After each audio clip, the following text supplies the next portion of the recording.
सभी बच्चे जो हैं अपनी अपनी किताब खोल लें। और आज हमारी जो किताब का जो हमारा चैप्टर चल रहा है वो चल रहा है हमारा मानव निर्मित वस्तुएं चल रहा है हमारा चैप्टर। तो सबसे पहले हमारी इकाई का क्या नाम है? मानव निर्मित वस्तुएं। उस मानव निर्मित अगर वस्तुओं की बात करते हैं तो भैया इससे पहले हमने 3 क्लास पढ़ा ली हैं। आज हमारी चौथी क्लास चल रही है। कौन सी क्लास चल रही है? चौथी। तो आज हमारी चौथी क्लास चल रही है। चैप्टर थोड़ा बड़ा है इसलिए हम इसे कई कक्षाएं लगा करके पूरा करेंगे। तो आज हमारा जो कुछ हमारा हिस्सा पढ़ाने का आज है, आज हम उस हिस्से को पढ़ाएंगे। और इसमें आज हमारा चौथा लेक्चर है। ठीक, अब हम इसमें देखते हैं आज हमारे लेक्चर में क्या बचा है। इससे पहले मैं तुम्हें जो भी कुछ पढ़ा गया हूँ उसे प्रॉपर रूप से अपने घर पर जाके समझते रहें और कॉपी में नोट करते रहें। बाकी इस पाठ से संबंधित जो प्रश्न होंगे, जो इनके उत्तर होंगे, जो इनके रिक्त स्थान होंगे, वो हमारा जब ये इकाई समाप्त होगी तब लास्ट वाले लेक्चर में वो कराया जाएगा। वो वाले प्रश्न आंसर सभी की फेयर कॉपी में लिखे हुए होने चाहिए। तो सभी बच्चे तैयार हैं पढ़ने के लिए? तो चलो देखते हैं भाई क्या है। ये है, देखिए अब हमारा आज चलेगा चौथे लेक्चर में संश्लेषित रेशे। ये है देखिए संश्लेषित रेशे। आखिर में ये संश्लेषित रेशे कैसे हैं? ठीक है, जिन्हें हम कहते हैं सिंथेटिक फाइबर, जिसे हम क्या कहते हैं? Synthetic fibre. आखिर में यह सिंथेटिक फाइबर है क्या? ठीक, तो सिंथेटिक फाइबर वो होते हैं जो मानव के द्वारा क्या है? बनाए गए, यानी कि मानव निर्मित हैं। और हमारे इसी अध्याय का नाम भी है, क्या है आज हमारे इस अध्याय का नाम? मानव निर्मित वस्तुएं। तो देखिए मानव निर्मित वस्तुओं का जब भी कभी नाम आता है तो उसका मतलब ये है कि वो सारी चीज़ें जो मानव ने बनाई हैं, कृत्रिम तरीके से बनाई हैं। ठीक, उन्हें कैसे बनाया गया है? कृत्रिम तरीके से, यानी कि अपनी लैब में बनाया गया है।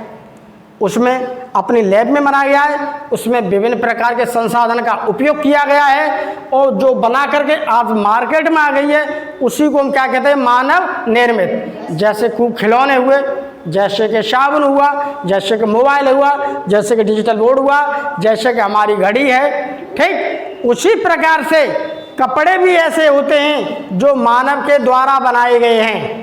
ठीक, तो देखिए कौन कौन से कपड़े हैं? नायलॉन आ गया, पॉलिस्टर आ गया, डेक्रोन आ गया, रेयॉन आ गया। ये इत्यादि रेशे जो हैं मानव के निर्मित हैं। यानी कि इनमें से आप बाजार में जब हम पहुंचते हैं किसी कपड़े की दुकान पर, वहाँ कपड़े हमें बहुत अच्छे अच्छे सजे हुए मिलते हैं। तो वहाँ पर जाके बोलते हैं कि भाई हमें कपड़े दिखा दीजिए, तो वो आपको सूती वस्त्र भी दिखा देते हैं, आपको रेशमी वस्त्र भी दिखा देते हैं। उनके साथ साथ वो ऐसे वस्त्र भी दिखा देते हैं जो मानव निर्मित हैं। ठीक, जो संश्लेषित रेशे बनाए गए, जैसे कि नायलॉन हो गया, ठीक, जैसे कि पॉलिस्टर हो गया, जैसे कि डेक्रोन हो गया, जैसे कि रेयॉन हो गया, वो इन वस्त्रों को भी दिखाई देते हैं। इस प्रकार के रेशों को हम क्या कहते हैं? संश्लेषित रेशे। इसका मतलब क्या है? मानव ने बनाया है इसे। ठीक, संश्लेषित रेशे उच्च अणुभार वाले बहुलक होते हैं। इसे देखो मैं अभी समझाऊंगा कि आखिर में बहुलक क्या होता है। ये देखिए शब्द लिखा हुआ है बहुलक। ठीक, तो बहुलक क्या होते हैं? यौगिक। ये देखो शब्द लिखा हुआ, अभी मैं समझाऊंगा आपको। बहु का मतलब बहुत, ठीक, बहुलक मतलब बहुत क्या मर, यानी कि इसे हम कहते हैं पॉलीमर। क्या है भैया? कंपाउंड। अभी हम देखते हैं कि आखिर में ये है क्या, बहुलक क्या होते हैं, अभी हम देखेंगे। अब सूती की बात करें, रेशमी की बात करें, नायलॉन की बात करें, पॉलिस्टर की बात करें, टेरिलिन की बातें, आदि धागों से बने वस्त्रों का अवलोकन करते रहो। सूती वस्त्र भी देखो गौर से, कुछ न कुछ अंतर तो होगा। जब हम सूती कपड़ा लेके आएंगे, सूती कपड़े को हम देखेंगे, ठीक। मैं तुम्हें जब लैब होगी, लैब में तुम्हें सूती कपड़ा भी दिखाऊं। पिछली बार मैंने दिखाने की कोशिश की थी, बच्चे कम थे, ठीक। सूती कपड़े को देखो वो कैसा होता है, उसके साथ में रेशमी कपड़े को देखो वो रेशमी कपड़ा कैसा होता है, ठीक। उसके अलावा नायलॉन का कपड़ा आप लेके आओगे उसे देखो, नायलॉन कैसा है, पॉलिस्टर का देखो, टेरिलिन देखो, हौजरी वौजरी तमाम कपड़े आते हैं। सब कपड़ों को रख लो, कुछ न कुछ अंतर तो होगा सब कपड़ों में, ठीक। उसका अवलोकन, ये देखो, इसका अवलोकन करने के लिए बताओ। अब देखते हैं नायलॉन, पॉलिस्टर, टेरिलिन आदि से बने वस्त्र सूती वस्त्रों की अपेक्षा अधिक आकर्षक दिखाई देते हैं। अगर हमने यहाँ पर ये संश्लेषित रख दिए, ठीक, अगर हमने संश्लेषित रख लिए, जैसे नायलॉन, जैसे नायलॉन, पॉलिस्टर, ठीक है, जैसे पॉलिस्टर, ठीक, और जैसे टेरिलिन, इसको हम देखेंगे तो इधर है हमारे सूती, सूती प्रकृति द्वारा मिलते हैं। इससे ये कपड़े थोड़े अच्छे सुंदर दिखाई देंगे, चमक अच्छी होगी, शाइनिंग अच्छी होगी, बहुत अच्छे दिख रहे होंगे। वो थोड़ा सूती कपड़ा है, सुकड़ा सा दिखाई देगा, तो ये कपड़े थोड़े क्या हैं, अधिक अच्छे दिखाई देंगे। वही देखो क्या कह रहा है, वो अपेक्षाकृत अधिक आकर्षक, थोड़े सुंदर दिखाई देंगे, ठीक। इन्हें बारी बारी से फाड़ने का, अब इसे क्या करें, बारी बारी से फाड़ने का प्रयास करें। फाड़ो, कौन सा जल्दी फट रहा है, कौन सा देर में फट रहा है, ठीक। सूती कपड़े को हाथ से फाड़ा जा सकता है। अब सूती कपड़ा जो है उसे लेंगे, उसे हाथ से तुम ताकत लगाओ तो फट जाएगा, लेकिन जैसे ही टेरिलॉन या टेरिकोट का तो फाड़ते तो बहुत ताकत लगानी पड़ती है, फटता तो है, बहुत ताकत लगानी पड़ेगी उसमें, ठीक। तो जब नायलॉन, पॉलिस्टर, टेरिलिन जैसे कपड़ों को हाथ से फाड़ना बहुत फटेगा, बहुत ताकत लगानी पड़ेगी। यानी इन कपड़ों को फाड़ने में क्या लगानी पड़ेगी, हमें यहाँ पर अधिक ताकत लगानी पड़ रही है, ठीक। और यहाँ पर ताकत क्या लग रही है भैया, यहाँ पर कम मेहनत में फटाक से चले गए, फट जाता कपड़ा, ठीक। अब देखिए इसका मतलब क्या है, ये वाले क्या है, मजबूत है भैया, जब मजबूत है तभी तो नहीं फट रहा। संश्लेषित से धागे से बना हुआ हमारा वस्त्र है, मजबूत है तभी तो नहीं फट रहा, बहुत मजबूत होता है, ठीक, टिकाऊ भी होते हैं। इस प्रकार इन वस्त्रों को पानी से भिगोने पर नायलॉन, पॉलिस्टर, टेरिलिन के वस्त्र इतने मजबूत होते हैं, प्लास्टिक जैसा असर होता है। अगर वो पानी से भीग भी गए तो थोड़ी बार तुरंत सूख जाते हैं, जबकि सूती वस्त्र इतनी जल्दी से नहीं सूखते हैं।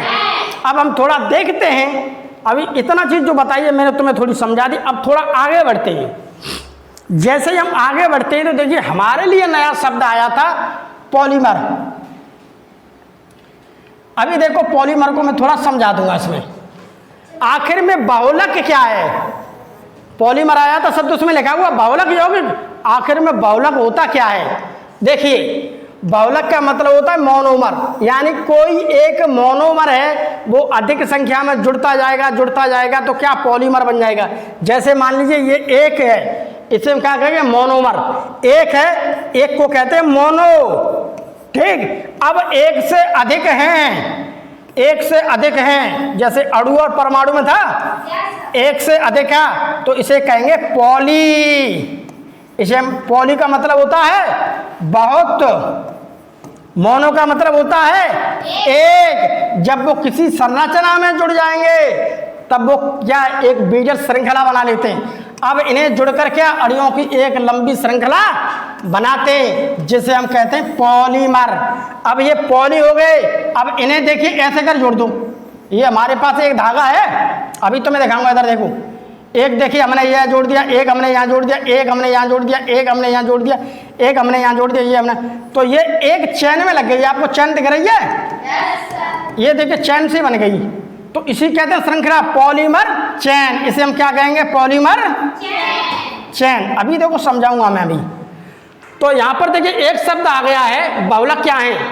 मोनोमर, यानी कि एकल अधिक संख्या में जुड़कर, ये एकल अधिक संख्या में जुड़कर अणुओं की एक लंबी श्रृंखला बनाते हैं, जिसे हम कहते हैं पॉलीमर। ये आ गया पॉलीमर। ये एकक है जो अधिक संख्या में जुड़ेंगे और जुड़ करके ये क्या बनाएंगे?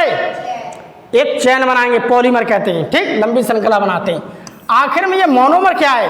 सभी रेशे सरल रासायनिक अणुओं से बने होते हैं। जो भी रेशे होंगे वो किससे बने होंगे?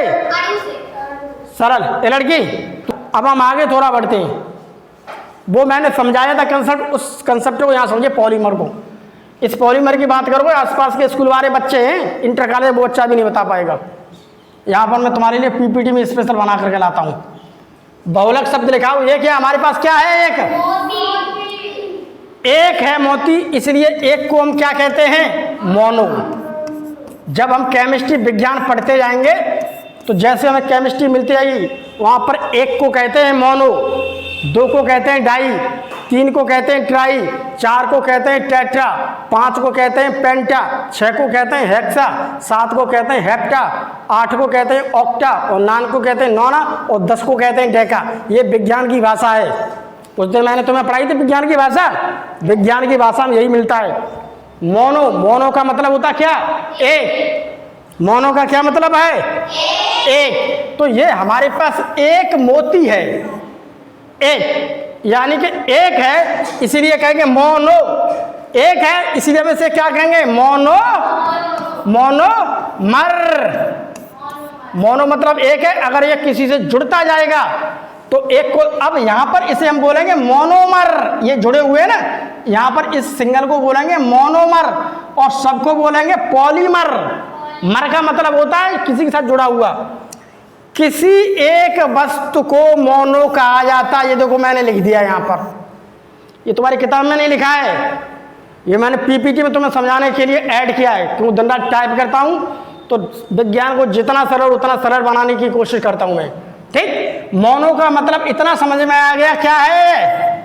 एक। जहाँ कहीं मोनो शब्द आ जाए विज्ञान में समझ लो एक। पॉली का मतलब होता 2, 3, 4, 5 से अधिक। पॉली का मतलब होता है अधिक। बहुत सारी वस्तु को पॉली कहा जाता है। देखो 1, 2, 3, 4, 5, 6, 7, 8, 9, 10, 11, 12, 13, 14, 15, 16, 17, 18। बहुत सारे मोती हैं। कब तक गिनोगे? इसे गिनेंगे नहीं, इसलिए हम इसे क्या कहते हैं? पॉली। इसके लिए शब्द आ जाएगा हमारा, क्या आ जाएगा? पॉली का मतलब होता है बहुत। ठीक, अब इसे पॉली कहेंगे, पॉलीमर नहीं कहेंगे। पॉलीमर कब कहेंगे? अभी देखो, बहुत सारी वस्तु को पॉली कहा जाता है। बहुत सारी, देखो बहुत सारे मोती हैं, इन्हें गिन तो सकते नहीं, इसे हम पॉली कहेंगे। एक है इसे मोनो कहेंगे विज्ञान में। ठीक, बहुत सारे हैं इसे हम पॉली कहेंगे। अब उनको क्या करेंगे? अब उन्हें किसी धागे से या किसी की सहायता से या आप चांदी का तार लो, उसे एक माला के रूप में पिरो दो। ठीक, तो ऐसे हमने कोई एक धागा लिया है। ये है देखो धागा। ठीक, दिख रहा है धागा? उस धागे के अंदर हमने क्या डाल दिया है? उसके अंदर मोतियों को पिरो दिया है। ठीक, ये देखिए मोती पड़े हुए। ठीक, मोती पड़े हुए इसके अंदर, दिख रहे हैं आपको सबको? चित्र दिखाई दे रहा है कि नहीं? इसमें थोड़ा सफ़ेद है, मुझे गलत किया था, मुझे ये वाला बैकग्राउंड दूसरा लेना चाहिए था। ये मोती, अब यहाँ पर क्या है? अब यहाँ पर एक मोती है, उसे हम कहेंगे मोनोमर। एक मोती को हम क्या कहेंगे? मोनोमर। अब यहाँ पर मोती तो बहुत सारे हैं जो जुड़े हुए हैं, उसे हम क्या कहते हैं? पॉलीमर। अब हम कहेंगे इसे पॉलीमर। पॉलीमर क्या कहते हैं? क्योंकि ये एक चैन में बंधे हुए हैं। दिख रहा है? ये चैन वाला शब्द आपको रसायन विज्ञान में बहुत ज़्यादा मिलेगा।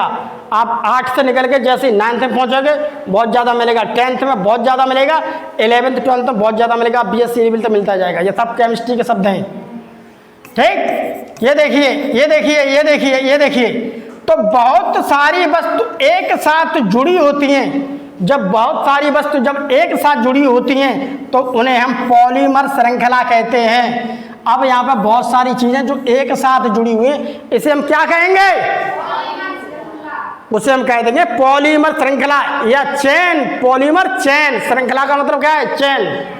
श्रृंखला का मतलब होता है चेन। तो यहाँ पर ये क्या बन गया भैया? यहाँ पर बहुत सारे मोतियों की क्या बनेगी? एक माला, जिसे हम क्या कहते हैं? पॉलीमर चेन, ठीक। तो क्या बन गई? पॉलीमर। वही वहां पर कहा गया बहुलक, एक शब्द आया, उस बहुलक को ऐसे बोलते हैं, ऐसे पढ़ा जाता है। ये मैंने तुम्हें समझाने के लिए, मोनो का मतलब होगा, पॉलीमर का मतलब होता है। अब आगे जाते ऊंची ऊंची क्लास में जाओगे तब तुम्हारी कुछ समझ में आएगा, क्योंकि यहाँ तो पढ़ते नहीं है कोई बच्चा।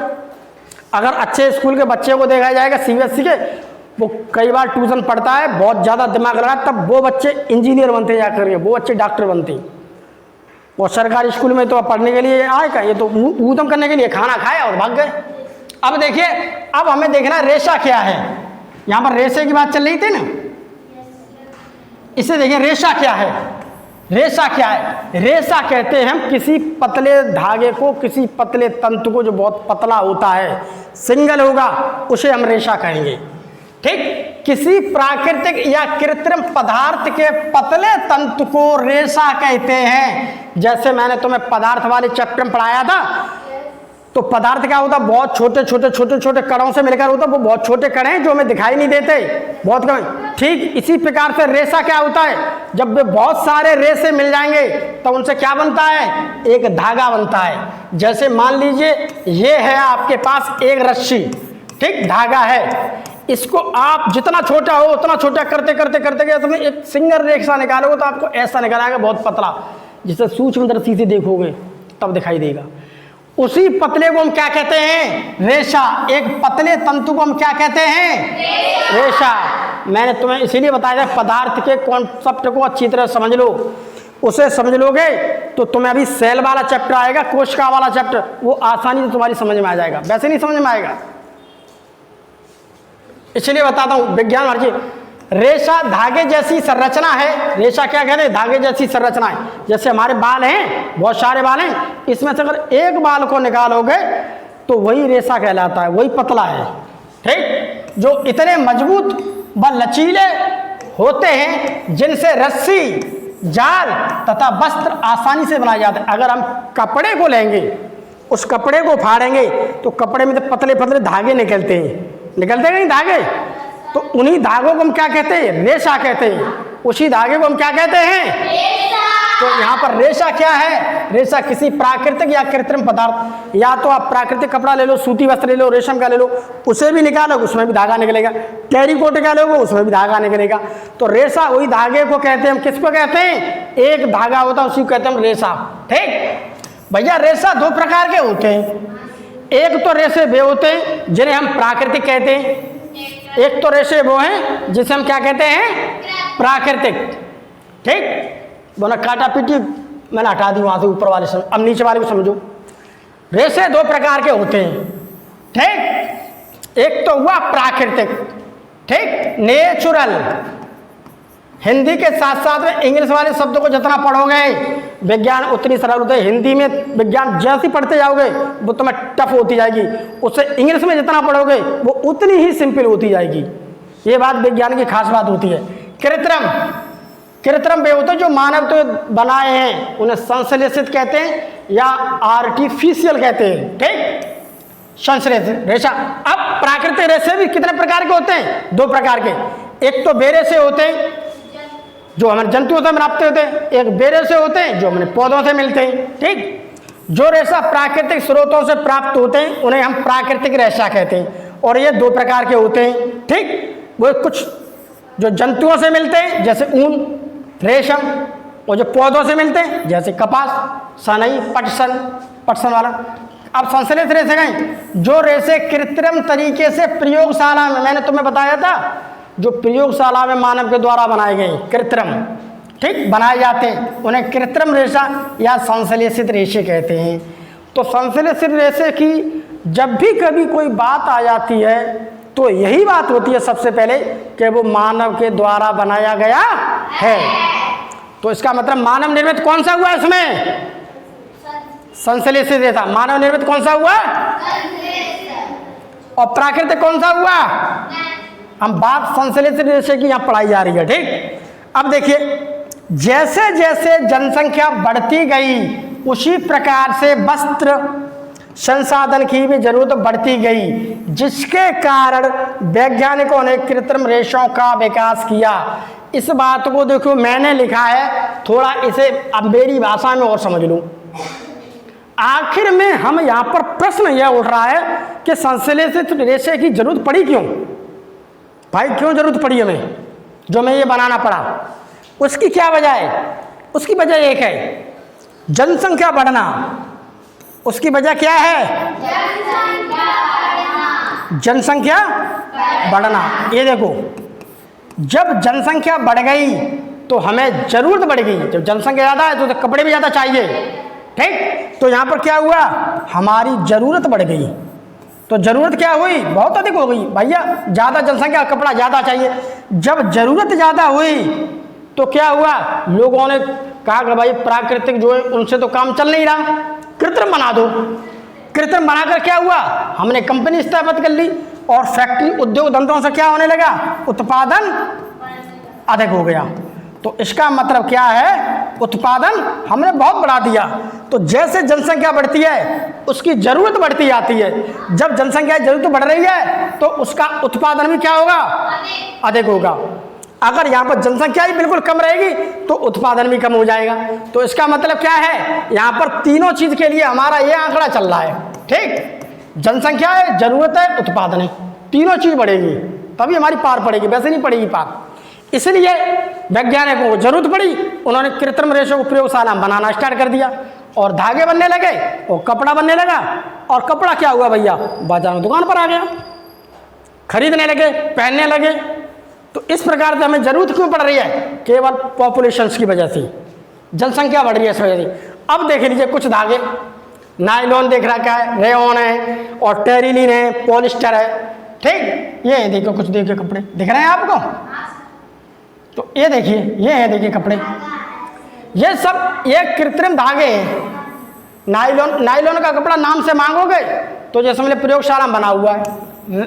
ठीक, रेयॉन हुआ आपका, ठीक, और ये पॉलिस्टर हुआ, ठीक, और ये टेरिलीन हुआ।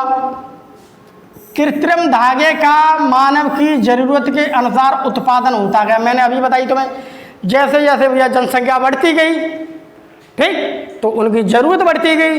जब जरूरत बढ़ती गई तो प्रयोगशाला में नए नए उद्योग धंधे बने। जब नए उद्योग धंधे बने तो फिर क्या हुआ? उत्पादन बढ़ता गया, प्रोडक्शन बढ़ता गया। तो इसलिए जो विज्ञान में मैं पढ़ा रहा हूँ हर बात को बड़े ध्यान से सुने और समझें, क्योंकि समझोगे नहीं तो तुम्हारे कुछ समझ में। विज्ञान का मतलब क्या है? विज्ञान का मतलब है उसे बार बार समझना, बार बार देखना, बार बार किताब को पढ़ना। आज मैं यहाँ पर विज्ञान पढ़ा रहा हूँ तो मैं ऐसे नहीं पढ़ के आया, मैं भी बार बार पढ़ता रहता था। पढ़ने के बाद तो आया हूँ, तभी तो पढ़ा रहा हूँ। तो हर व्यक्ति पढ़ता है। मैं भी तुम्हें पढ़ाने से पहले इसे 20 बार घर जा करके पढ़ता हूँ। अच्छा कहीं से मटेरियल मिलता है समझाने के लिए, उसे मैं अपने पीपीटी पे ऐड कर देता हूँ, तुम्हारे लिए बना करके ले आता हूँ मैं। ठीक, ये देखिए विभिन्न प्रकार के कपड़े दिख रहे हैं, चमकीले दिख रहे हैं। ठीक, कितने बढ़िया कपड़े दिख रहे हैं, चमकीले। सब क्या है? तो ये क्या है? ये सारे कपड़े जो हैं क्या हैं आपके? सिंथेटिक, संश्लेषित। क्या है आपके? सिंथेटिक। ठीक है, सब मानव के द्वारा बनाए गए ये। ठीक, मानव के द्वारा बनाए गए भैया। ठीक है, सिंथेटिक फाइबर, रेयॉन का कपड़ा है। कितना सुंदर है भैया, ये देखिए, बहुत सुंदर कपड़ा है कि नहीं? देखिए कितना साफ, सुंदर, स्वच्छ, अच्छा कपड़ा लग रहा है दिखने में। जब इतना आकर्षक कपड़ा होता है, बन के आया है, तो इसे तुरंत मार्केट के अंदर क्या होता है? तुरंत बिकने लगता है। ऊपर से सूती वस्त्र है, उससे कम पैसे में भी मिल रहा है, तो लोग बहुत पहनते हैं। इनसे क्या क्या हानियाँ होंगी वो भी बताएंगे हम आगे। उसके अलावा ये देखिए तुम्हारी किताब का दे रखा है, कुछ देखिए। अब इसमें देखिए कपास, कपास के बारे में देखते हैं। कपास क्या है? कपास एक प्राकृतिक रेशा है, पौधे से मिल रहा है, तेजी से जलते हैं। अगर कपास की बात करेंगे, उसके बना हुआ कोई वस्त्र है वो तेजी से जलेगा, ठीक। कोई बीट यानी अवशेष नहीं बनती है, सब राख बन जाता है, अवशेष कुछ नहीं बचता है, ठीक। दूसरे रेयन, जलते कागज की गंध के साथ तुरंत जल जाते हैं। अगर रेयन की बात करेंगे, रेयन भी तुरंत जल जाता है। ऊन तथा रेशम, जलते बालों की गंध के साथ जो बाल जलते हैं ना हमारे, तो ऊन की बात करेंगे तो ऊन क्या है? ऊन भी क्या, एक तरह की बाल ही है उसके, जो भेड़ होती हैं, लामा हुआ आपका, अल्पेका हुआ, याक हुआ, उसके बाल से तो बनते हैं। उसी बार रेशम भी क्या, जंतु से मिलने वाली चीज़ है। तो जैसे हमारे बाल जलते हैं ना, जैसे हमारे बाल जलते हैं, ठीक, उसी प्रकार से कोई अवशेष नहीं छोड़ता है ये भी। नायलॉन की बात करते हैं, नायलॉन की बात करें थोड़ा मुश्किल से जलेंगे, तेज जलने से सिकुड़ भी जाएंगे। एक तो जलेंगे बहुत मुश्किल से, ऊपर से सिकुड़ भी जाएंगे, कठोर अवशेष बनते हैं, ठीक। इसी प्रकार से टेरिन हुआ, ठीक। टेरिन क्या होता है? ये भी मुश्किल से जलते हैं, लेकिन जलने पर काला धुआं बनता है, बहुत काला धुआं बनता जाएगा, अभी बताऊंगा मैं तुम्हें। एक्रिलिक, एक्रिलिक भी क्या होता है? एक्रिलिक क्या, जलने पर सिकुड़ कर काली बीड़ बनाते हैं और काला धुआं बनाते जाते हैं। ये थोड़ी तुम्हारी किताब का ही दे रखा है, मैंने लगा दिया है, बाकी घर जाके देखें। अब थोड़े देख लो, हल्का सा यहाँ पर देख लो। अब देखिए यहाँ पर, देखिए कृत्रिम रेशों के लाभ, कृत्रिम रेशों के लाभ, चलो मैं यहीं पे कर देता हूँ।